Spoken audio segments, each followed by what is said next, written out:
Absolutely. Abraham's journey is a wild ride from self-reliance to radical trust in God. Early on, Abraham tried to make God's promise happen his own way. Remember Ishmael? That was Abraham taking matters into his own hands, thinking, God needs my help. But that only led to pain and confusion. But as time went on, Abraham learned, sometimes the hard way, that God's word is enough. When it came time to find a wife for Isaac, Abraham didn't try to control the situation or manipulate the outcome. Instead, he sent his servant with nothing but faith in God's promise. He literally said, "The Lord God of heaven shall send his angel before thee." Genesis chapter 24, verse 7. He wasn't scheming, he wasn't hustling, he was resting in God's faithfulness. This is the blueprint for us. Abraham stopped trusting what he saw, felt, or thought. He threw away his own logic and leaned fully on God's word. That's the hard change, from I'll do it to God will do it. That's why Abraham is called the father of faith. He learned to let go of his own works and trust God's plan,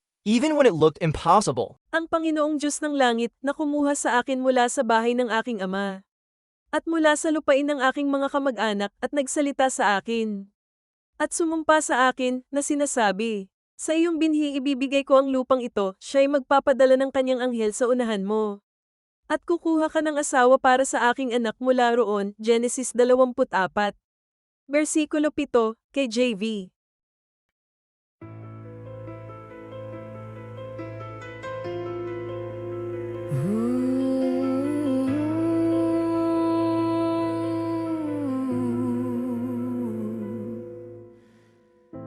Paglalakbay ni Abraham ay isang masalimuot na biyahe mula sa sariling pagsandalan hanggang sa ganap na pagtitiwala sa Diyos.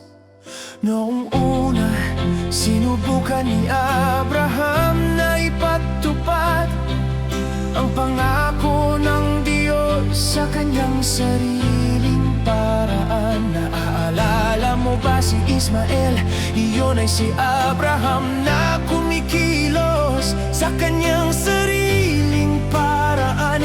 Iniisip kailangan ng Diyos ang tulong ko, ngunit nagdulot lamang iyon ng sakit at kalituhan.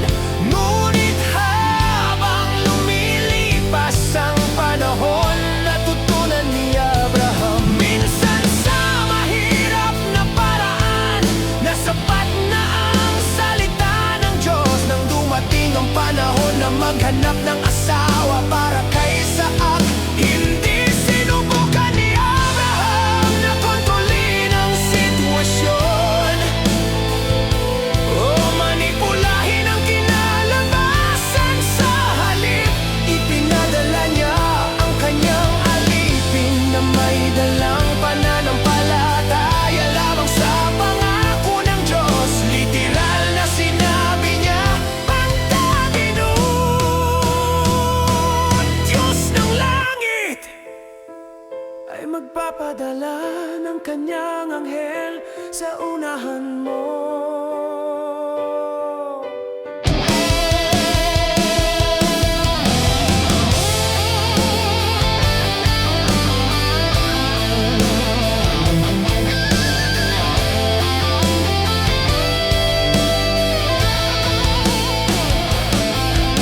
Hindi siya nag-iisip ng masama, hindi siya nagmamadali, siya ay nagpapahinga sa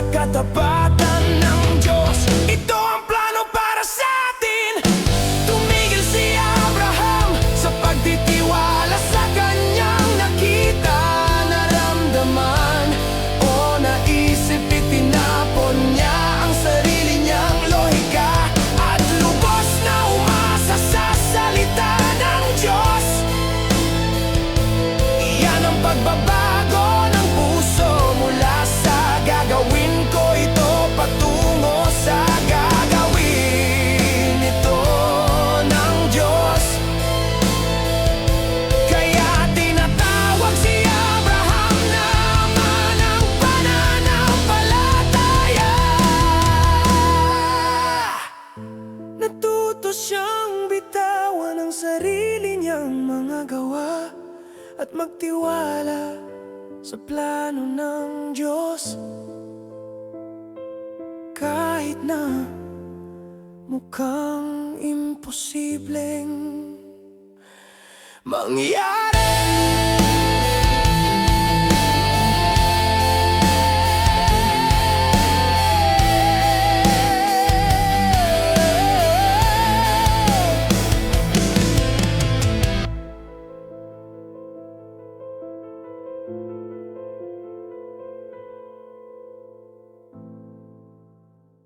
Paki-share po ang channel, Si Jesus ay Hari, sa ikaluwalhatian ng Diyos.